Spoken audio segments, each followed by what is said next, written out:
Good morning, y'all. I'm over here eating my snack finally. Woke up this morning, of course, fed the boys and let them play a little bit. Gave them their cup. And speaking of cups, I know last time we was talking, I was telling y'all how I was having a hard time with the whole cup thing. And now they're officially off bottles, which is so emotional. And they are on cups now. So yeah, so I gave them their cup this morning. And then after I gave them their cup, they sat in the swing. We still use the swing because it puts them in a specific spot. You know, it's like now they're so mobile. It's like, what do you do? So I put them in a specific spot. And if they're sitting there and they're quiet and stuff like that, then I don't have to worry about them moving everywhere. You know, I don't have to worry about them going somewhere. Like if they're still, they'll go to sleep. So I have them right now in a swing and they are napping for right now. So that's why I said let me hurry up and do this video, because when they get up, there is no such thing as doing a live video or doing a video period. So I did promise y'all last week when I put up the video, it was a pre-recorded video, and I thought I heard one of them wake up, but I had mentioned to y'all how about the fire, about the 3 kids that was lost in a fire, and the comment that was made, you know, pertaining to that. Like, basically it was, if y'all haven't looked at that video, it was basically a comment that was underneath a news feed. The news reporter had posted, because this lady had lost her 3 kids in a fire. She had 3 kids with her. She was taking one of them to the hospital. She left 3 of the kids at home sleep, the oldest being 12 years old. And basically there was some kind of electrical fire where the house caught fire, and the 3 kids died in the fire. And someone had mentioned or had posted a comment, and the comment was kind of, they were going back and forth, and basically the comment was like, you know, I guess it was somebody that never lost kids versus somebody that lost kids, and they were like, you know, you can pray all day or whatever the case may be, but if it's in God's will, then it'll happen. And basically you can tell there was a bit of a hurt, you know, from the person that lost kids and stuff like that. And basically she was just mentioning how her prayer life has changed. And that's basically how I came about with the last video and this video here. And, you know, she was mentioning how her prayer life has changed, and how, you know, if something is ordained to happen, you can pray all you want, but if it's supposed to be in God's will, then it's going to happen or it's not going to happen, you know. And so I felt like I can relate to her comment, because after you pray for your child to be alive, or in regards to infertility, you pray, you know, when you have desires of your heart, you, I guess, magically think, I guess, or assume, we think that it's gonna happen or it's supposed to happen. But what happens when it doesn't happen? You know, do we look at it like it's in God's will? You know, that, you know, that means it's, you know, it didn't happen, so it must be in God's will. Or I prayed and prayed and prayed and it happened, so you think your prayers have been answered. So that's kind of how I got to this in a nutshell. So if you haven't watched the previous video, that's kind of how we got to this. And I did read a couple of comments that were underneath that video. I still have not approved a few other comments to go underneath that video. However, basically, a lot of people were mentioning how it does affect your prayer life. It does affect your walk with God in regards to this whole fertility thing, you know. And when I first started this whole journey, you know, a lot of people look at it as if, oh, well, you got your kids, you're good. You know, a lot of people stop following me. Not saying stop following, but stop looking at a lot of comments and stuff like that, or a lot of videos. And I think people forgot the hardship of the whole journey that I had. Yeah, the journey looks easy now. It looks good, it looks rewarding, because yeah, I do have the twins to show that, hey, I use I use IVF, I did get pregnant, I did deliver, and now I have them. And they think, oh well, your life is all peaches and cream now, so you have your babies. However, you have to remember the storm I went through. I went through a lot to get them even here. The losses, the canceled cycle, the failed cycle, the heartache and pain that I did go through. And during that time, did my prayer life change while I was in my whole infertility journey? Yeah. Hell yeah, it did. You start doubting. Tell me if I'm lying. You start doubting. You get pissed off. You start questioning yourself. You start questioning God. You start questioning. Some people question if there is a God. It's like, okay, you give me the desire to be a mom. You give me the desire to be a dad. And then I go through all these obstacles to get there. And then eventually I still don't become a parent. So what's this for? I didn't see people on here that have tried to get pregnant. Their husband left them. I didn't see that. I didn't see them try to get pregnant and it never happened, and they just go away and you don't hear from them again. I've seen so many situations where you would doubt that, is it just God's will for me not to have children, or if it's God's will to have me have children with someone else. You start thinking everything. You like, is this the right person to have kids with? Or is this the wrong person to have kids with? Is that why it's not happening? You question everything. Am I eventually going to be a mom or no? You literally question everything about the whole journey. You do. I did it. For a minute, I was just like, nothing was happening. And when it was nothing was happening before I started looking into IVF. And then when I started looking into IVF and we got pregnant the first time and then we lost them, I thought it's because I was with the wrong man. I'm going to be honest with y'all. I was like, well, maybe, that happened because me and him not supposed to be together. Like, every thought went through my mind. Every thought. And if y'all sit here and tell me that y'all ain't have some of them thoughts, then I know y'all lying. Like, this is the ones that, had to go through IVF just to get pregnant, and stuff like that. And then when you lose your children, you like, okay, was I not good enough to be a parent? Or was I not good enough to... like I was almost there. How you did this to me. Like, everything goes through your mind when you think that you're almost there. There's been people that have been almost there, either through adoption, surrogacy, and then at the very end, it gets ripped away from them. Why? Good morning, hon. And it's like, why? Why does it happen that way? Why does it feel like you almost get to what you gonna get, almost get to, the conclusion of this whole journey, and then it gets ripped from you or taken from you or canceled, or you find out something else. I don't know. I don't know how it all works. I can't sit here and tell you how it all works. However, I can definitely tell you that it does change your prayer life. It does. Whether you become closer or further, it affects your prayer life. It affects your marriage.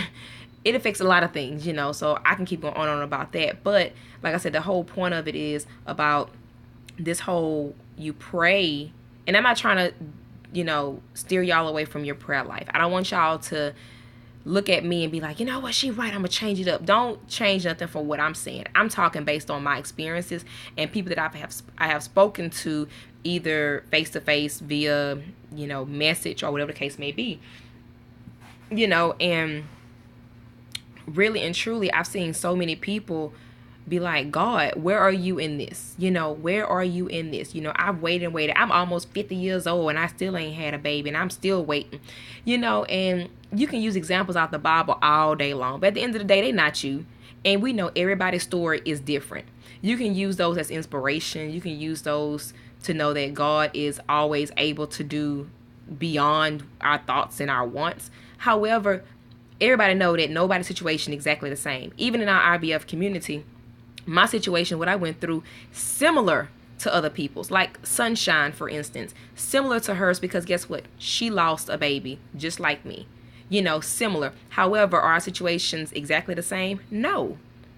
There's so many other people that our situations are similar to, but not the same. So I can't sit here and look in the Bible and be like, what? the same thing God did for her, he gonna do for me. No, because it don't work that way. Why the person over here about to build a $2 million house, okay? Okay, I want a $2 million house too. Is that gonna happen for me as much as I pray? No, it don't work that way. Just because their story was written like that don't mean my story is gonna be written like that. However, I do know that eventually, the stories have a conclusion. I feel like we all end up winning in the end. Winning as in, it may not be, oh, you get a baby, or oh, you get this, but I feel like at some point, it may make sense. Like, it's so hard because I feel like some stories are still being written, but it's like you see people in their mid 50s still trying to have children, and it's like, do they give up? Do they keep praying? Do they keep trying? Is God gonna give them some kind of a change of heart? Because for the longest, y'all, I used to have that prayer. I said, Lord, take my desire to have kids away, because I feel like it was never gonna happen. And I'm sitting here like, I'm praying and praying and praying and praying, praying and praying and praying and praying and praying and praying and praying and praying, and I feel like it's never gonna happen.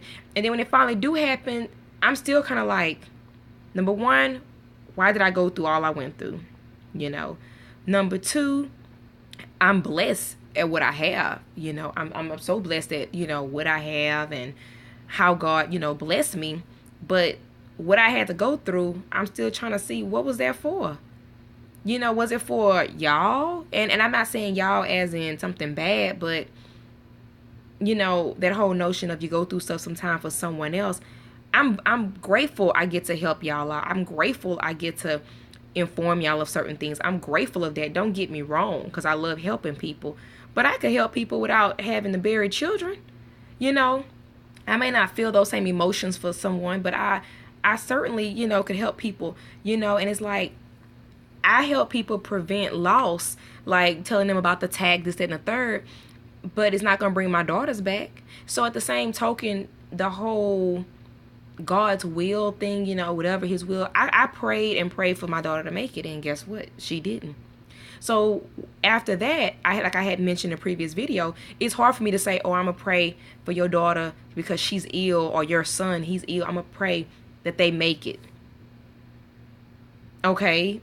And if they don't make it, or they do make it, then, oh, prayers work. That's how I go. If they don't make it, oh, God heal them eternally. But that wasn't our prayer. Our prayer was for that child or that person to be healed on this side. Not, oh, they died and then, oh, they're healed now. That's not how, initially, that's not how a lot of us pray. We don't pray, oh, God, well, if they're sick, if that's how you want to heal them, go ahead and take them. No, nobody wants to lose a loved one. And if people say, oh, I pray that you just kill them right now so that way they won't suffer no more, that is not how we all pray. And y'all know we don't. And so that's why I say, I know that it affects, the prayer life affects, well, infertility affects our prayer life rather. It does. I get so excited when people tell me I'm about to start my treatment or my cycle, my stimming. I'm about to start this, I'm about to start that. And I get so excited for them. And in the minute I check on them, or they text me, oh, well, it didn't happen, or it happened, but then we lost, or we almost got there, but there was no heartbeat. And it's like, okay, I know that, I don't know. It's like I'm sitting here praying for this person, for this to happen for them, to make it, and then bam, this get thrown in. And I don't know. It's like I have so many mixed emotions about that. It's like, I'm so, oh Lord, let me get my charger right quick, y'all. Hold on 1 second.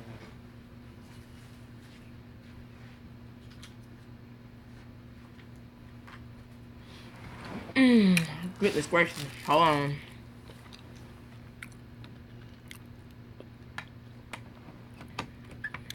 My phone say I'm about to die.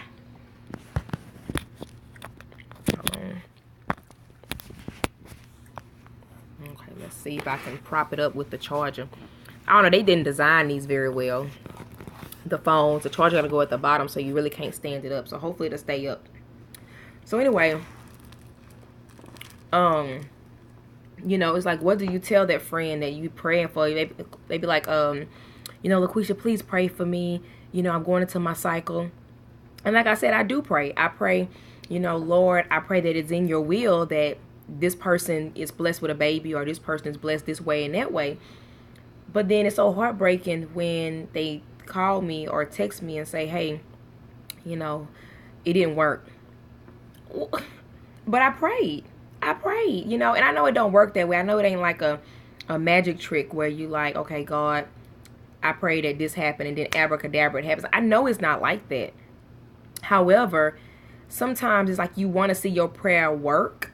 Not necessarily for you all the time, but for other people too. It's like you want to say you pray for something and then it happens, that way. So the thing is, though, what I don't get is that if it's in God's will, there's no purpose of praying, right? I don't know. Maybe I'm looking at it wrong. Y'all let me know. Am I looking at it wrong? Because if it's in God's will, if God, no, okay, prime example. I'm giving you an example, y'all. Prime example. Y'all gotta excuse this hair.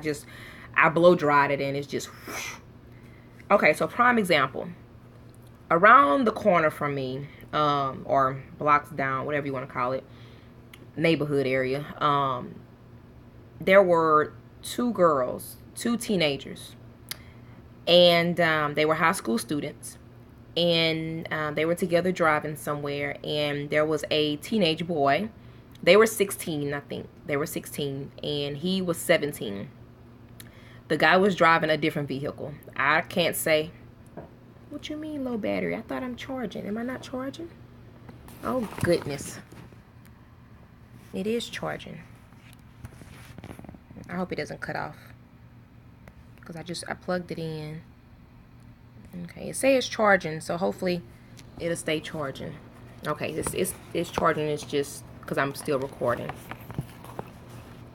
Okay, so hopefully. So anyway, get back to the story. The 17-year-old, I can't say they knew each other because they were totally different vehicles and and stuff like that. I don't know what side of town he's from.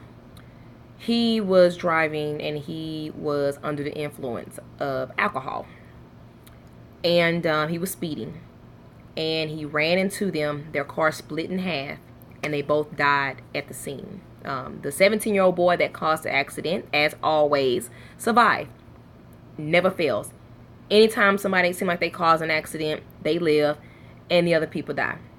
The two girls died right there. There's this huge memorial that's right there. I think we go through things sometimes for our own life experiences. Trials come to strengthen us, I guess. That's what I guess too. Who know? Who knows? Oh, good morning. Oh, thank you. I feel like I'm like a witch or a werewolf right now. Good morning, though. But so I'm pretty sure when your kids are a family. Good morning, hun. If they are, she say no. Well, I feel like what they call it, Medusa. But I'm pretty sure when your family or friends, whoever's out of sight, and they're about to travel, just like when my kids away from me, I pray all the time over them. And I'm pretty sure those girls were gone, and the parents probably say, well, go ahead, y'all go run up the street or whatever the case may be. I pray they be safe, or I pray that they're careful. You always pray for your family. So even if you pray that night, I pray that you protect them the next day, or I pray that you protect them this day or whatever the day is. And they protected. You think that they're protected. And then bam, this happens and they die at the scene. And as much as you pray that they're protected, especially, driving on these roads, they died right then and there. And it's like in that situation, how do you can't prevent it. Okay, God already knew that was going to happen. As much as the parents, I'm pretty sure they came from really good homes, you can tell.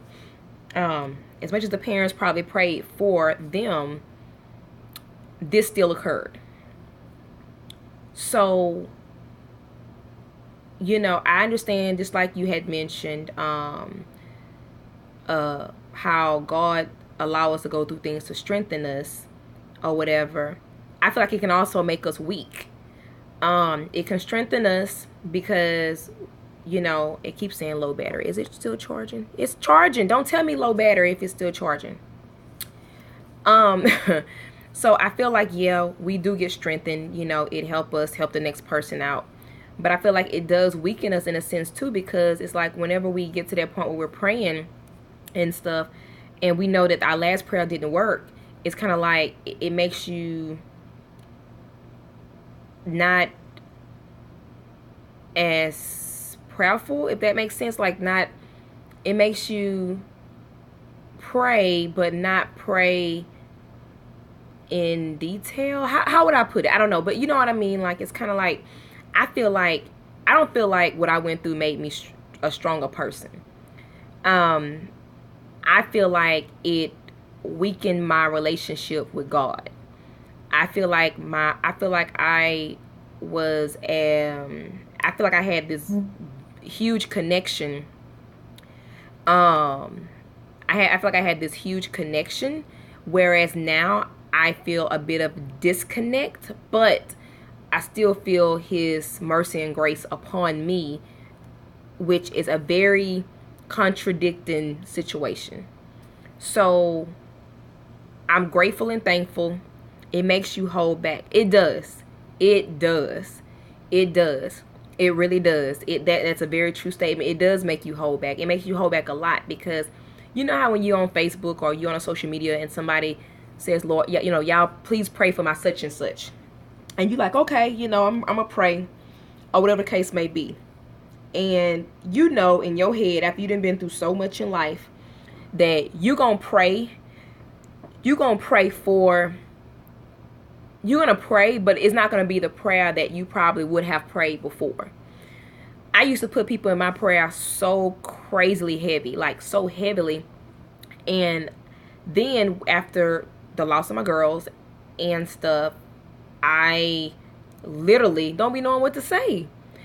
I pray for people's comfort all day long. I pray for people's, hopefully that the will, that God's will is that they have children, that they become pregnant magically, or that, this, that, and the third happen.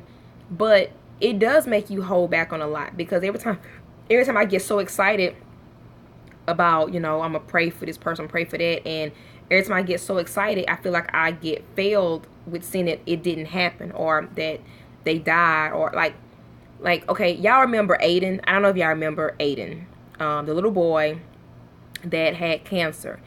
And he, I don't know if he was mixed with something. I'm not sure, but I know his mom, she was probably like lighter than me. She was more paler than me, like light skin. And he was the same, shade of, color as her. And I don't know if y'all remember him, but he was just the cutest little boy. And like I said, I don't know if I never seen his dad, I don't believe. So I don't know. I can't really say, oh, he was a black kid, or he was, Puerto Rican. He just, like, he was in between that nationality. So I'm not sure if y'all remember him. And I believe this was about last year, was it? I think it might have been last year. The years go by so fast. His name was Aiden, and basically he had cancer, and his mom tried everything. And she had a blog or a vlog as well. She would come on and she would talk about, his progress, or his, regress, or whatever. She would always come on and talk about him. And then it got to the point where the doctors was like, you know what, there's nothing else that we can do. I kid you not, even though my prayer life had changed and I stopped praying for God to do things, I literally was praying for this little boy. I said, God, I don't know what to say. I don't know what to do.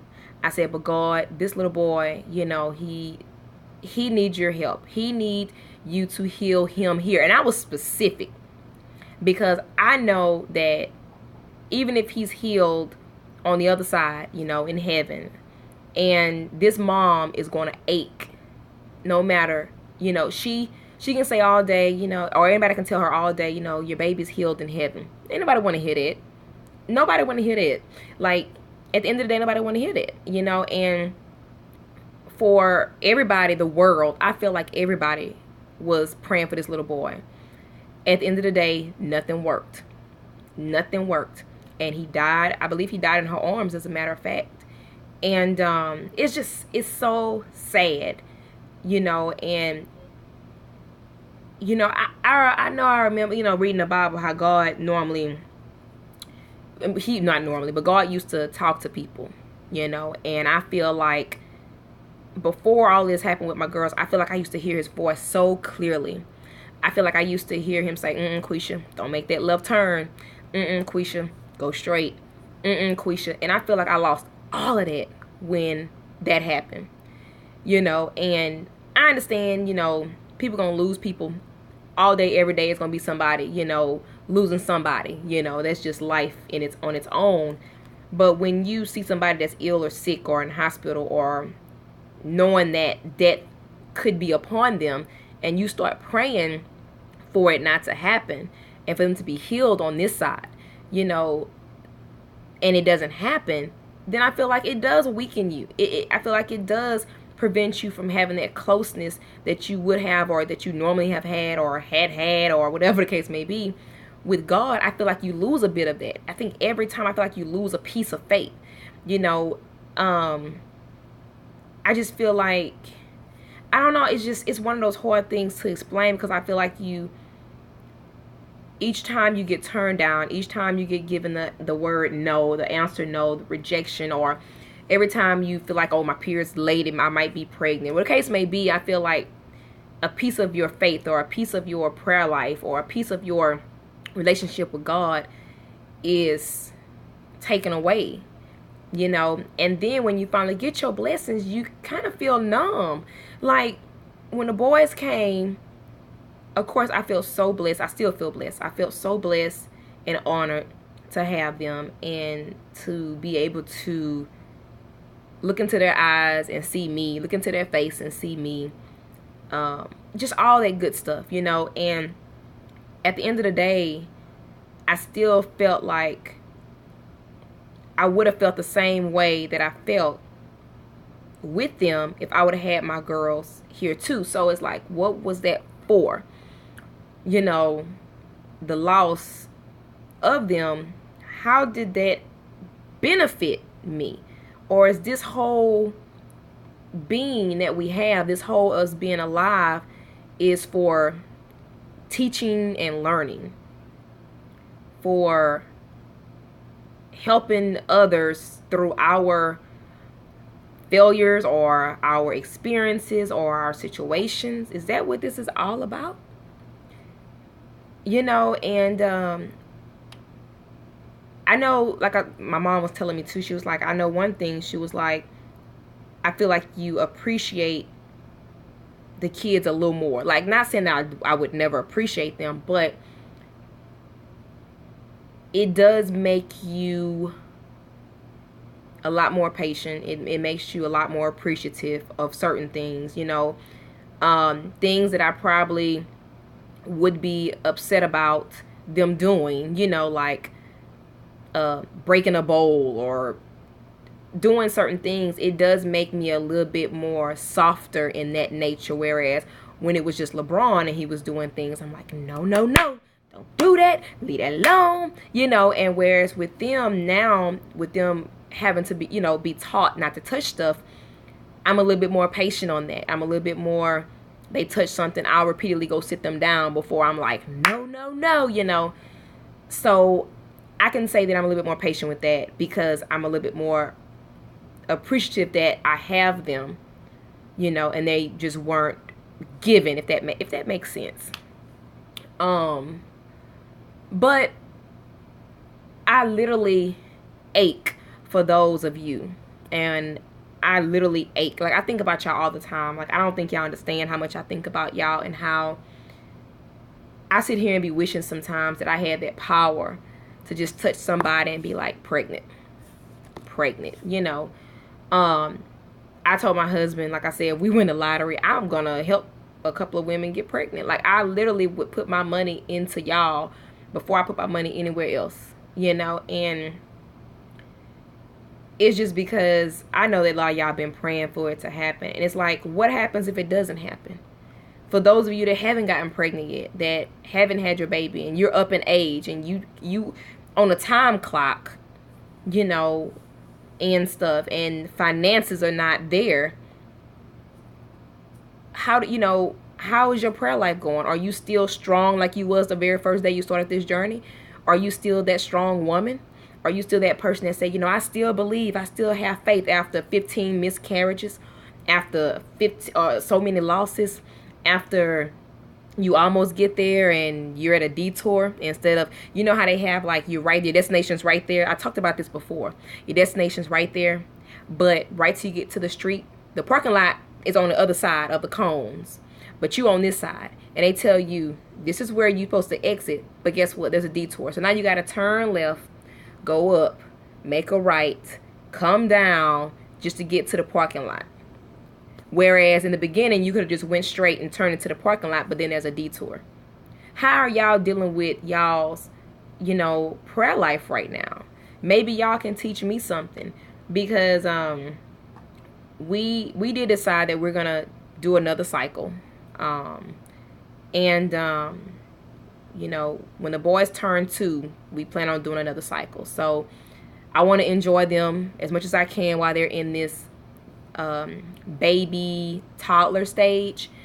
I want to enjoy them so much. However, because I will be 35 this year, I have a time clock against me too. And it's not so much a time clock of eggs or embryo type stuff, because everything, y'all know, we still have embryos left. However, it's a time clock against us, with us trying to raise kids and stuff. I don't want to be 100 years old with a teenager, with a baby, you know what I mean? So that's a time clock that I'm talking about, and stuff like that. I wish that before we were 30 that we had all our kids, and if we would have had the girls here, we wouldn't have been trying again, and that's one thing I can honestly say, that may be the only part that I know, that if the girls were here, we wouldn't have had the boys, because I would have been done, especially because they were girls. I would have been done completely done, and stuff like that. So I know that for a fact. So that would be the only thing. If they were supposed to be here,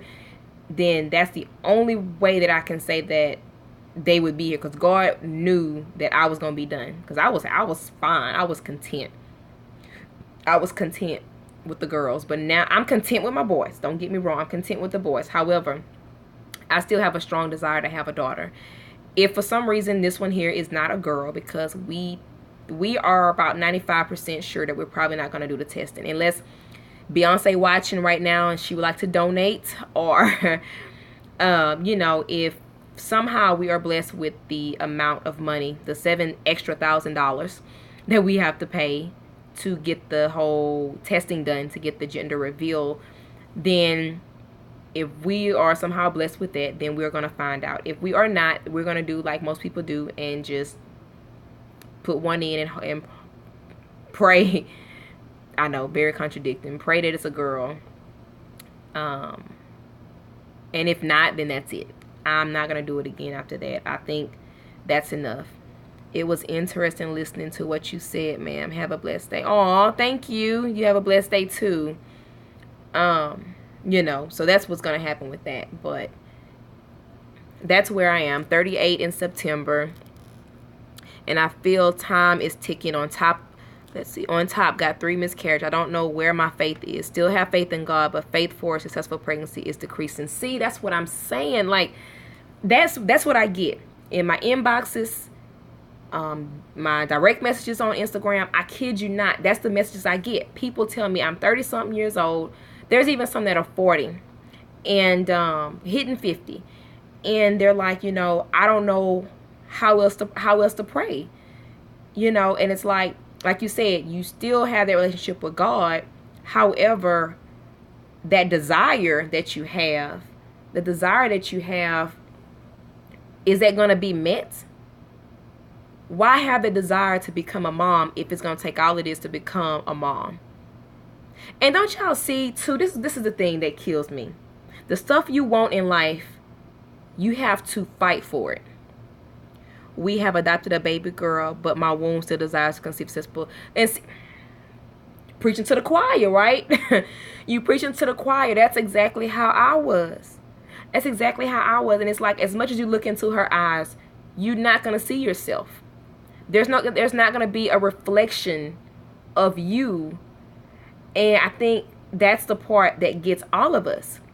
To feel life inside of you is something that you can't even explain how magical that feels. To feel a kick, to know that you're growing this human being that's part of you, your blood to their blood, everything within them is from you, if that makes sense. You know, like everything is flowing through their body, and it's like to know to know that let's say you get to the point where you're at that age where you know it doesn't happen. Not saying it's you, but let's just say, hypothetically speaking, and you look back and you desired all those years. How would you thank God for your current situation, knowing that you didn't get blessed with your desires? You know what I mean? Like, if we do this whole thing again and we get a boy, how would I thank God for my desires thank God for where I am if my desires was never met? God will give you desires of your heart. So if God knows I desired a daughter, does that request, that prayer, that request is still valid because he gave them to me although they were taken from me? Are we not that specific? God, I want a baby that has a vagina. I mean, how specific? I'm just, you know, how specific do you have to get to see that your prayer worked? You know, like I was saying, the things that you have to fight for, I feel like those are the things that come so hard. The things that you could care less about come so easy. Like, especially women that don't even care to have kids. That's the ones that have 15 of them. But it's like with us, I just had to get on my nerves. With us, like, okay, say for instance, with my husband, I mean, not with my husband. Well, that's a conversation too. But anyway, like, say for instance, Jesus, with my house that I have, y'all know that I purchased a home before I was married to my husband, and I moved. I went into it thinking, oh, let me go ahead and just buy a house. You know, I don't want to rent. You know, let me look into this or whatever. And I literally bought that house, y'all, before 30 days. Y'all know how normally with buying a home, they say, you know, oh, 30 days normally. That's a tough pill to swallow. Who you telling? But I had bought a house, and when in the process of buying a house, it wasn't that I was like, oh my gosh, I gotta have a house. I want a house so bad. It wasn't like that at all. It was just like, I'm gonna go, you know, I just think I want a house instead of an apartment. Looked into it, bam, got it. And I feel like every time I go to get something that I'm really not caring how it happens or how it works, I feel like that's when I get it, you know. But when it's something I want so bad, it's like I get it, but I don't get exactly how I want to get it. Okay, so example. One year I wanted a car so bad. I wanted a Maxima. I love Nissans. And I wanted a Maxima so bad. And I guess I wasn't specific enough. I don't know. But I wanted one so bad. We went to the dealership. And there was a used Maxima. But it was like year 2000. How old was that? Was that 2006? I think it was 2006. At the time, it might have been 2011, 2012, maybe somewhere up in there. I wanted the newer model. However, I couldn't afford it. And I really desired to have that Maxima. Like, every time I seen one, I was like, oh my gosh, I want that so bad. I want it so bad. I want it so bad. And I know it's a materialistic thing. Don't get me wrong. However, hey, that was the desire of my heart. I wanted it. I wanted that particular vehicle. And I got a Maxima, but I didn't get the one I wanted. Okay. Fine then, huh? Okay, so everything I feel like, okay, say for instance my degree. I wanted to finish school so bad, y'all. I was so tired of school. I went to college for 10 years. I switched my major a million times, y'all, because I didn't know what I wanted to do. I listened to Tom, Dick, and Harry, okay? I listened to everybody else but my own desires. because everybody's like, oh, what you gonna do with that degree, or what you gonna do with this, or what you gonna do with that. And it was always like, you know what, you're right, maybe I shouldn't get that. Got a degree, and it's a general studies degree, and I emphasized in business because I had so many credits. In business. I could have double majored, y'all, seriously. I kept changing my major. Finally, I got so tired of school, y'all. I ain't lying. I had so many hours today. Was like, oh, if you switch over to general studies, you'll be done with school. I was like, fine. And that might have been my own doing. You know, I understand that some things are our own comings, you know, shortcomings. However, I got a degree, and now what I want to do, I have to go through another certification just to do it. You know, the bachelor degree helps, but I have to go through an alternative program to get certified to do what I originally wanted to do in the first place. So I got what I wanted. I mean, I got the degree, but I didn't get the one I desired. So that's what I'm saying. How it's like you pray for something, you get it, but not, like they say, you may not get it how you want it. You get it how God want to give it. But if that's a desire of your heart, then how am I supposed to, I ain't gonna say enjoy it, but how am I supposed to be satisfied if that wasn't exactly what I wanted? If it's similar or close enough, I'm supposed to be okay and just accept it. How do you accept it? How do you accept the fact that you partially got the desires of your heart?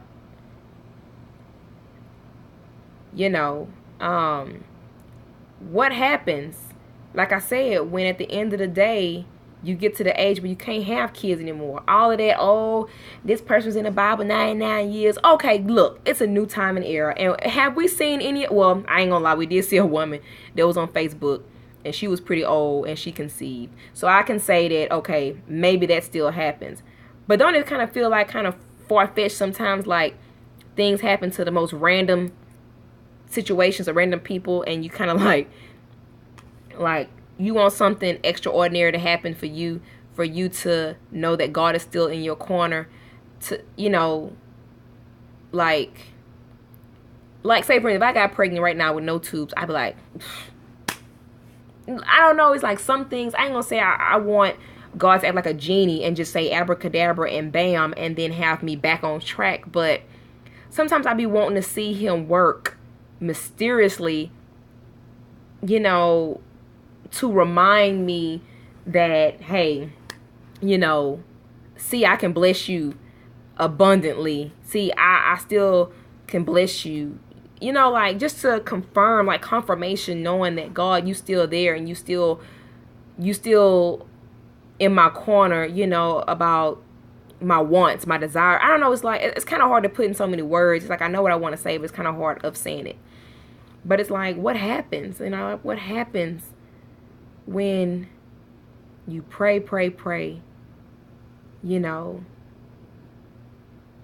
I can speak things and pray that they come into existence, but at the same token, it's like, if it's not in God's will, it's not going to happen.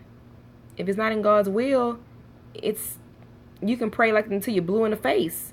And if it's not for him to, if it's not what's in your deck of cards in your hand, then it's not going to happen.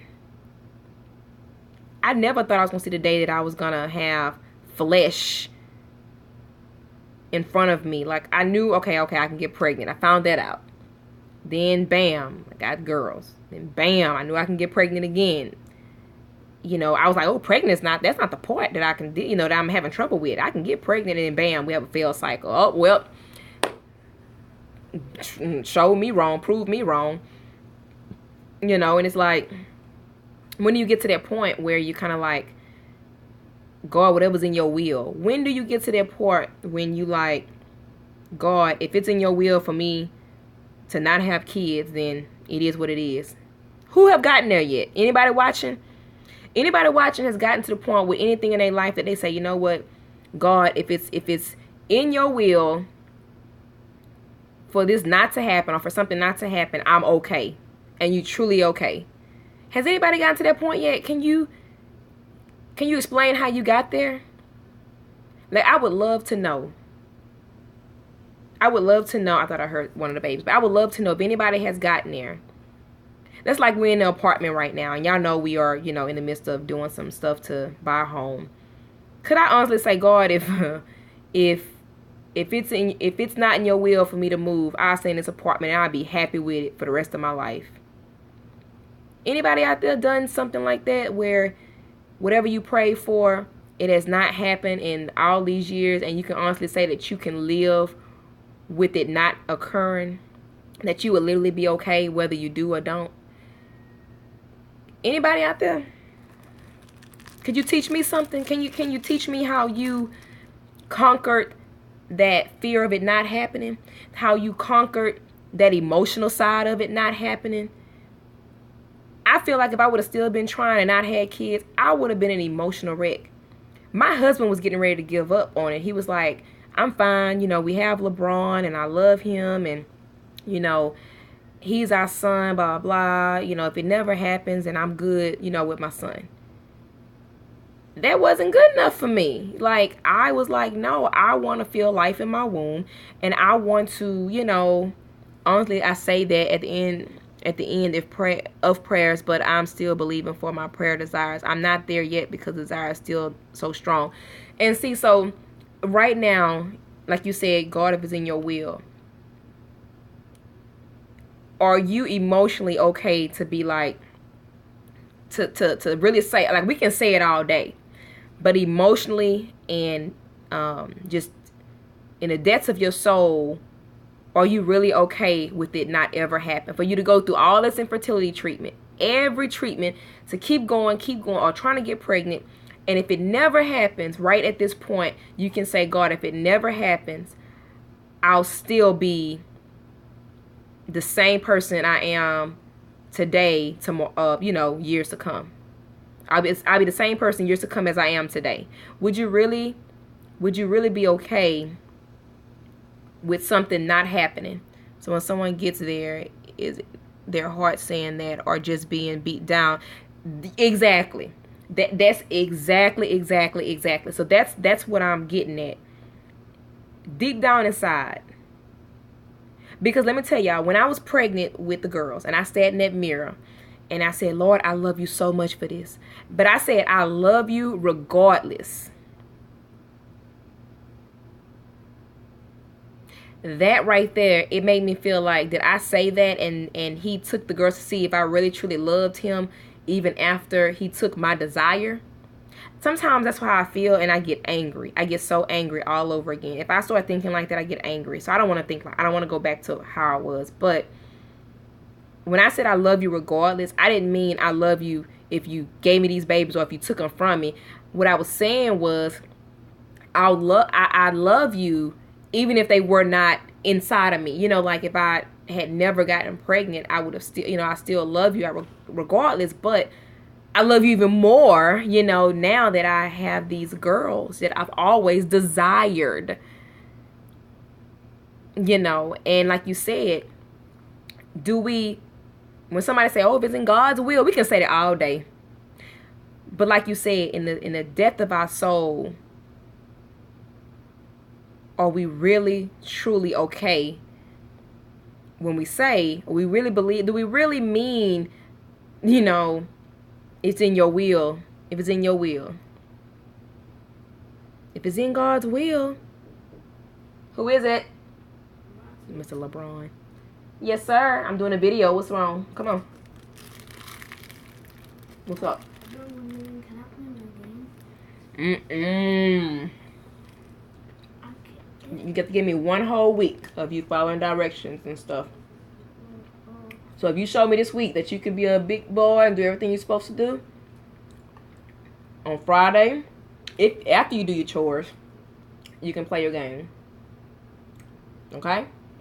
So all week, because you've been an excellent, don't do that to your teeth. You've been so excellent today. Sunday, Monday, Tuesday, Wednesday, Thursday, Friday. You do everything you're supposed to do this week. Helpful, good, respectful. Everything you're supposed to do. On Friday, after you do your chores, I'll talk to Dad and we'll see, okay? All right. All right. Okay, let me catch up on the comments. Let's see. I'm sorry, y'all. My husband, let me see. My husband and I both have sickle cell trait. We tried for 4 years to have a baby through IVF. It failed. I have 4 miscarriages in the process. I spontaneously got pregnant out of the blue naturally. What? And you ain't tell me? This is how I'm finding out. I'm gonna get you. Oh my God, are you serious? Hold on, let me make sure I'm reading this right. I know you're not pregnant, and I ain't know.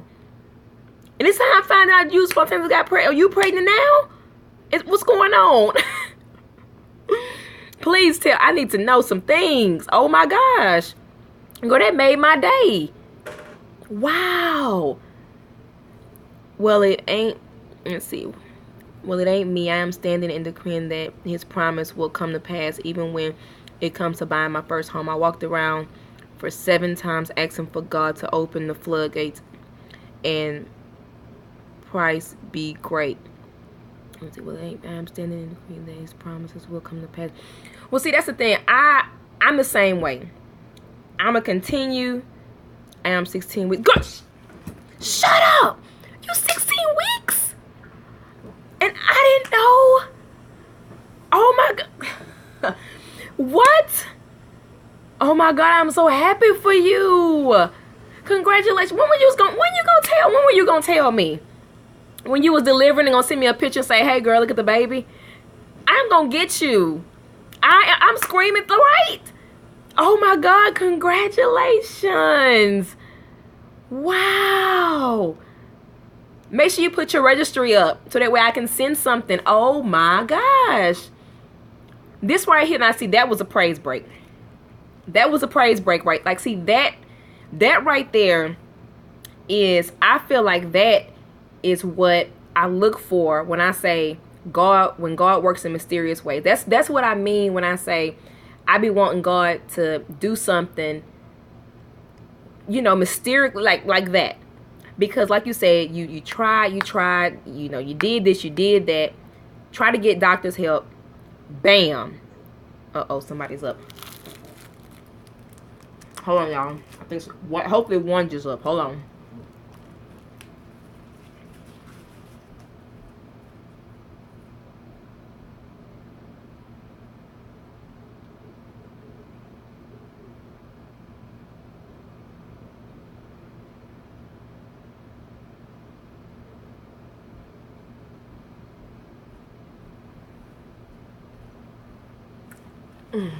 Okay. I guess he went back to sleep. Maybe he just woke up and just made, you know, made some noise.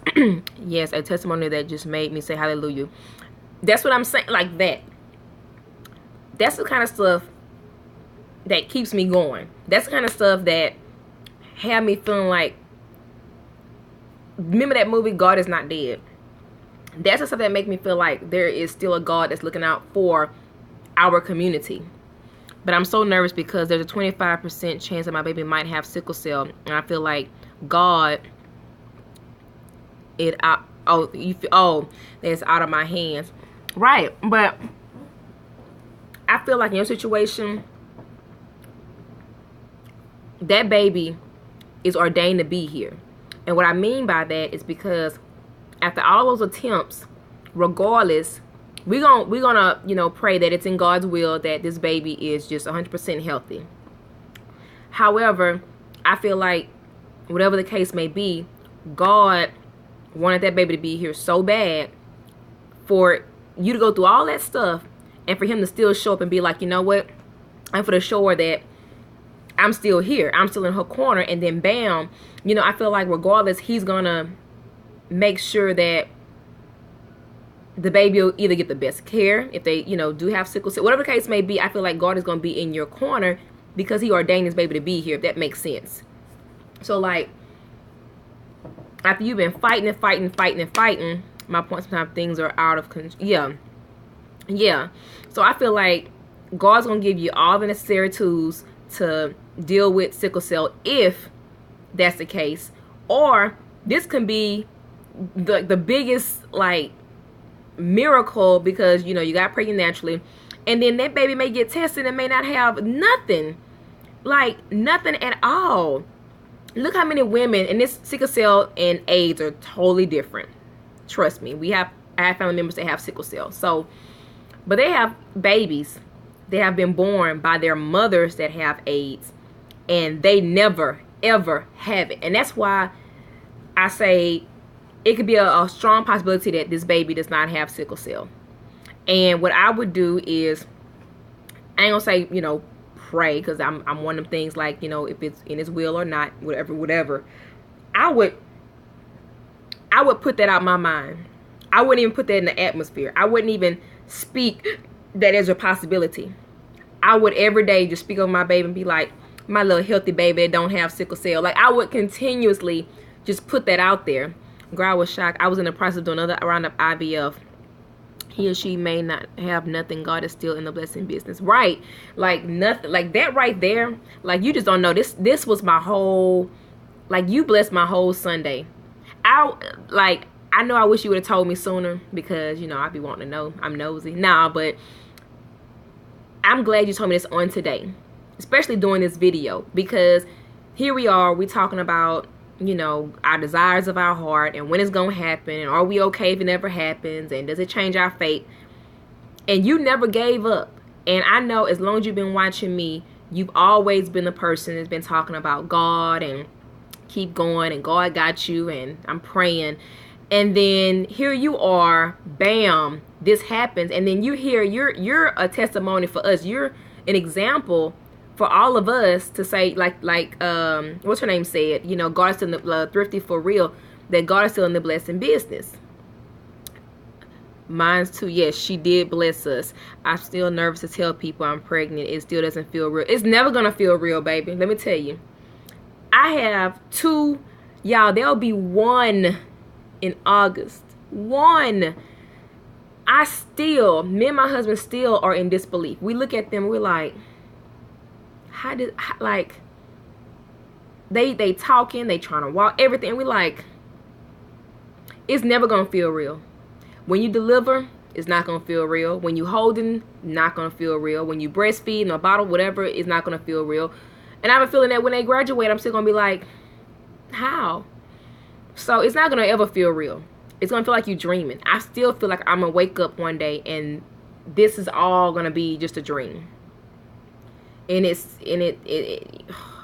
all I can say is take it all in every hour, because you're gonna miss your belly and you're gonna miss being pregnant and stuff like that. But I am so happy, and I feel like by you saying that it happened after so many rounds, you know, that's gonna bless so many people that watch this video.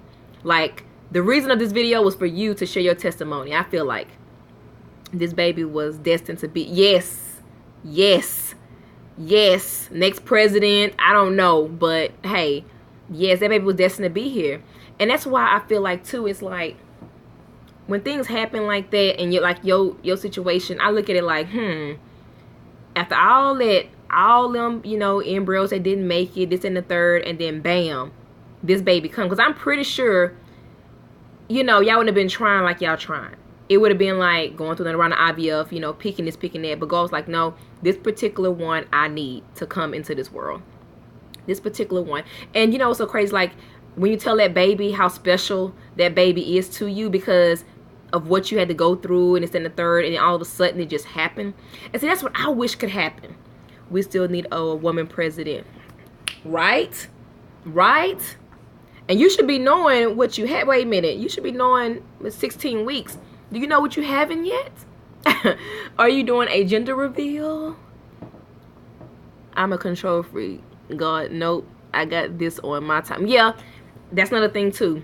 And that may be why I had to go through the IVF route, because I am in control. I'm a control type person too. I'm type A. I'm very controlling when it comes to certain things. So I just know if I would have had all my stuff together, I probably would have had about 15 kids by now, because we're having a baby boy. Oh my gosh. Well, congratulations.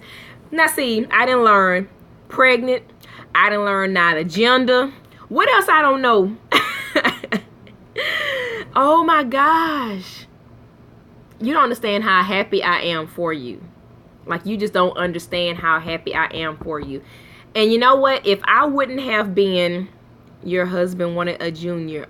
Oh, did your husband want a junior?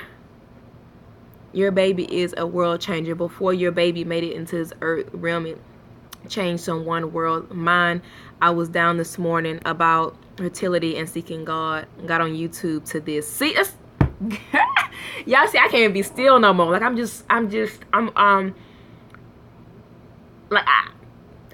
like you. Like, I'm over here like, wow, like I just want to dance. Like, you ought to see my legs shaking, and I'm over here can't stay still, because when I hear this, it just brings so much hope to everybody.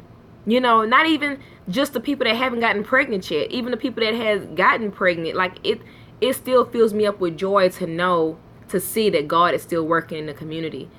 You know, it's been so hard on our community, but lately I feel like a lot of people are getting pregnant, a lot of people been, you know, having their babies and stuff like that, and it continues to lift everybody else. You've been my motivation for so long. I still watch your old videos sometimes and compare my symptoms to yours. Oh, well, thank you so much. I feel your September promises today is a blessing. I needed this. Exactly. I think we all needed this. And, you know, you see how we bless each other? Like, I may be motivational for you, but y'all don't understand how y'all motivate me. Y'all inspire me all the time. You know, and I used to do that too. There's people, I go back and look at their videos when I was pregnant with the boys.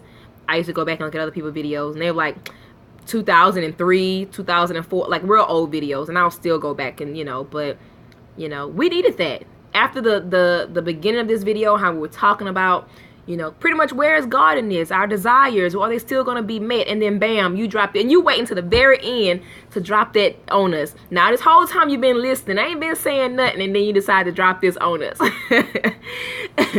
And I love it. And I love it. And I love you for telling us. Like, talkative time, it took you 40 minutes to take your first shot. Yeah, it probably took more than 40 minutes to take my first shot, Lord. But I know what you mean by, you know, being afraid to tell people and stuff like that, you know. And I understand, you know. I truly understand. But this baby is going to be here. This baby has to be here. This is God, you know. And that's just like Nikki. She is blessed NT. And y'all know she went through IVF. She had her son. And her son passed away, and that's how me and her became really close. Me, her, and Sunshine pretty much lost our babies around the same time, within probably months of each other or so. And that's how we all became really close. She, you know, lost her baby boy, and then she ended up getting pregnant again. That's when she had her daughter. I believe her name is pronounced Asia. And then she got pregnant again naturally. Yep, she got pregnant naturally, and she ended up miscarrying. At that time, she was going through a lot, mentally, emotionally, all kind of stuff. She ended up losing that baby, though. And then she backdoored and got pregnant, and she's due in October now with a baby girl. And I told her how excited I was for her because she got pregnant naturally. The issue with them, it wasn't so much her, it was the husband's situation. And so all of a sudden, she got pregnant back to back, like without, and I said, girl, that's such a blessing. I said, I wish that would happen for me. I wish I could wake up one day and be like, holy crap, my period ain't came all month. I could be pregnant.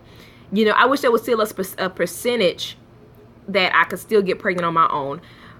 Fallopian tubes don't grow back. So I can wish and hope and pray all day long, but they don't grow back. But to know that the people out there like you that went through IVF, didn't work, and got pregnant naturally,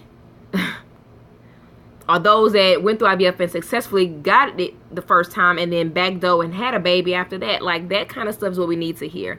And I know you don't do videos and stuff yet. I don't think, did you? Because I don't get any alarms from you. So it's hard when you get pregnant after so much loss. It makes you anxious. It does. It does. I feel like after you reach the 24-week mark, I feel like you'll be a little bit more comfortable. And I know what you mean, because you be on pins and needles until you actually see that face. And every day you go to the doctor, every time you go to the doctor, you literally be holding your breath because you're like, okay, I make sure I see this heartbeat, make sure it's still happening. And I did do video, but I stopped after my second loss. It was hard to, yeah. And that's what I was saying. I didn't know if you do any videos now that you're pregnant. Are you doing any pregnancy videos?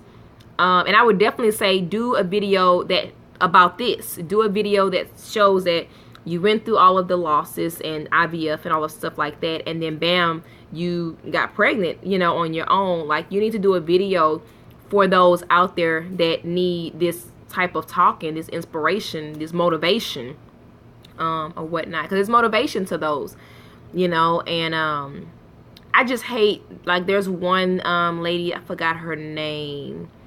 She had gotten pregnant with her son. What is her name? Y'all probably know what I'm talking about. She had lost a lot of weight too recently. But she had gotten pregnant with her son. She lost him early in the pregnancy. She then got pregnant like so many years later with a little girl. And I think she's gonna name her daughter, is it Amaya, or I think it was Amaya. I forgot. But anyway, she had her baby shower, everything. She was about a week before her due date. She went in the hospital. She delivered the baby, and the baby was born, stillborn, full term. And she literally was like, I don't get it. You know, she had set up this room. She had bought all this stuff. She had a shower. She was finally thanking God, you know, for this rainbow baby. And then at the very end, she go in there and the baby was gone. Sassy, is that what, did she maybe change her name? I don't remember. I don't remember seeing that name unless she changed her name. She's light skinned. She wears a lot of long hair. Her husband is, I think, in the army or something of that nature. And she had like a tiny window span to, like, you know, bake cookies to get pregnant. And then she ended up getting pregnant when he came down. She now is on a keto diet, if that helps. She's on a keto diet. What is her name? Unless she changed her name to that, but I don't believe that was her name. But she literally, now that right there would have probably broken me too. It's just like, you get all the way to the end. No, not K-Ball. But K-Ball, she was one too. She went through the same thing. What is her name? What is her name?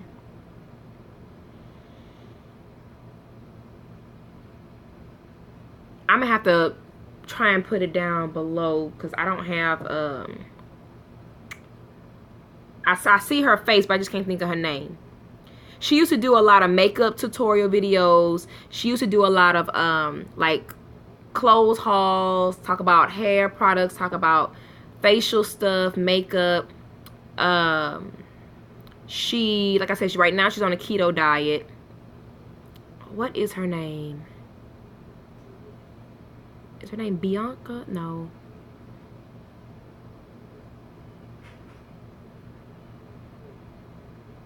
I can't think of her name for nothing. I can't think of her for nothing. It's a tip of my tongue.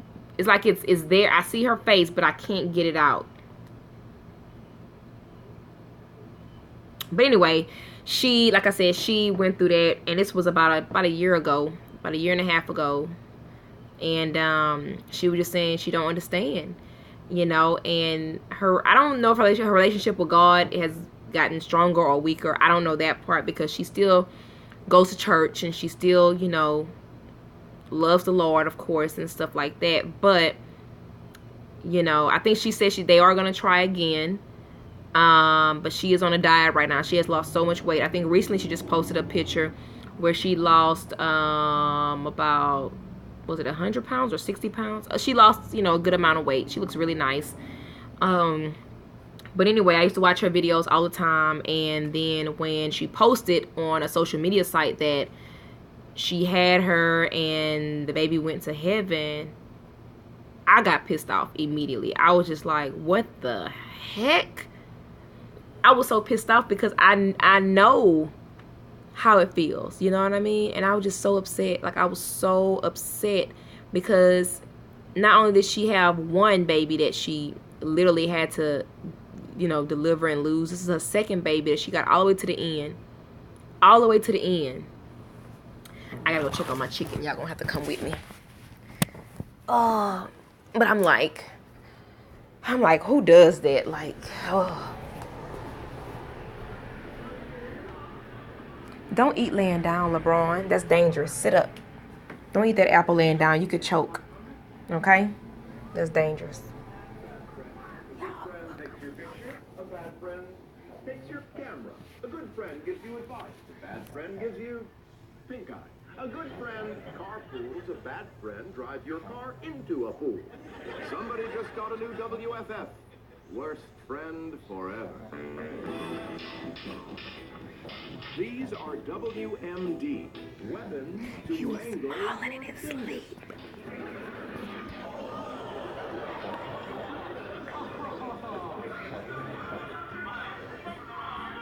I can't get out of bed in the morning. He can't stay in.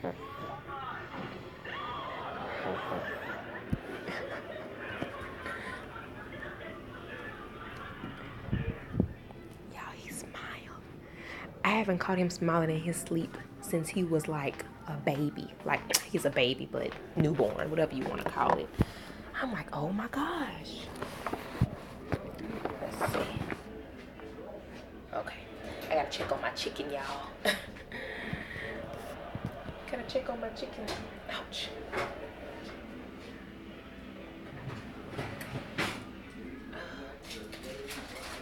So Gloria, you make sure, Gloria, I said Gloria, Glory. Ooh, it looks good. Make sure you send me your registry. After you blessed me with gifts, I definitely want to bless you with gifts and stuff. And I was gonna say, if we knew we were gonna do the gender thing and get, you know, a girl for sure, I would have sent all this baby stuff. But because we don't know, you know, what the gender's gonna be, we're probably gonna keep everything. We kind of changed our mind on that. But some people don't like hand-me-downs. I don't know. I was just saying in general that I would have, you know.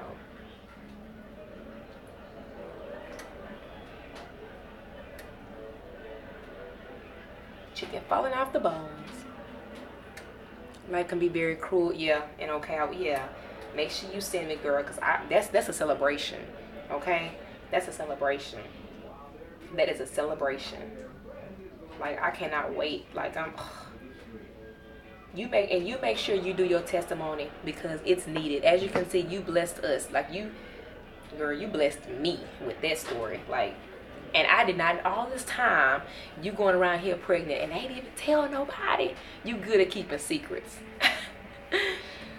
Send me too so I can bless you for lifting my spirits today. Yes, I want to sow you into, oh, that is so sweet. See, you just never know. You just never know how blessed. Y'all just don't understand. Uh-oh. Oh, Lord, who waking up? This week, I'm going by so fast. I wish I was... I'm going by so slow. I wish it was 38 weeks already. They trying to wake up. Don't wake up yet. Don't wake up yet. Girl, let me tell you, you better take it all in because as soon as it's over, you're going to be wishing and hoping that you was pregnant again. Trust me when I say that. You're going to miss it. So you better enjoy. You better enjoy it. Enjoy, enjoy. Enjoy it, enjoy.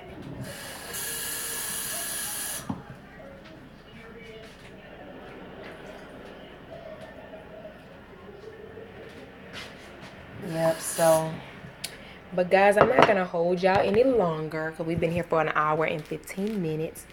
The boys, let me see. I think they're waking up because they hear my voice, possibly. Kind of, sort of. I wanted y'all to be able to see them. No, he's blind. Now, on our show, we have daredevils who do ridiculous things and just act like they're blind. See that finger? That's how many seconds this ride will last.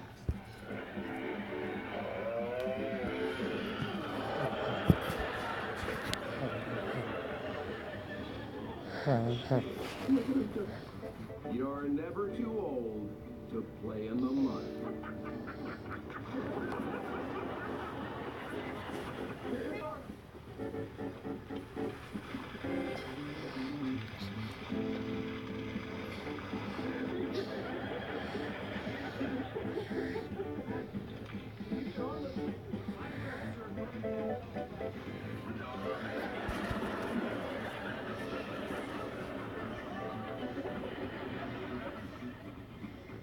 He should be thinking outside the box. Look at these toes. This is what's known as ice sheet on a shingle. He has such big feet. I shared my testimony to encourage someone today that something in life is out of our control, but everything happens for a reason. You better preach, girl. You better preach. You better preach, girl. Because it is. Some things are out of our control. And that's one of the reasons why I love to do these videos and stuff, because you just never know who gonna bless and when they gonna bless. And like I said, right now, this platform today was about you sharing your testimony. As you can see, it's lifted other women. It's lifted me. I got goose. Y'all can't see it. My hair.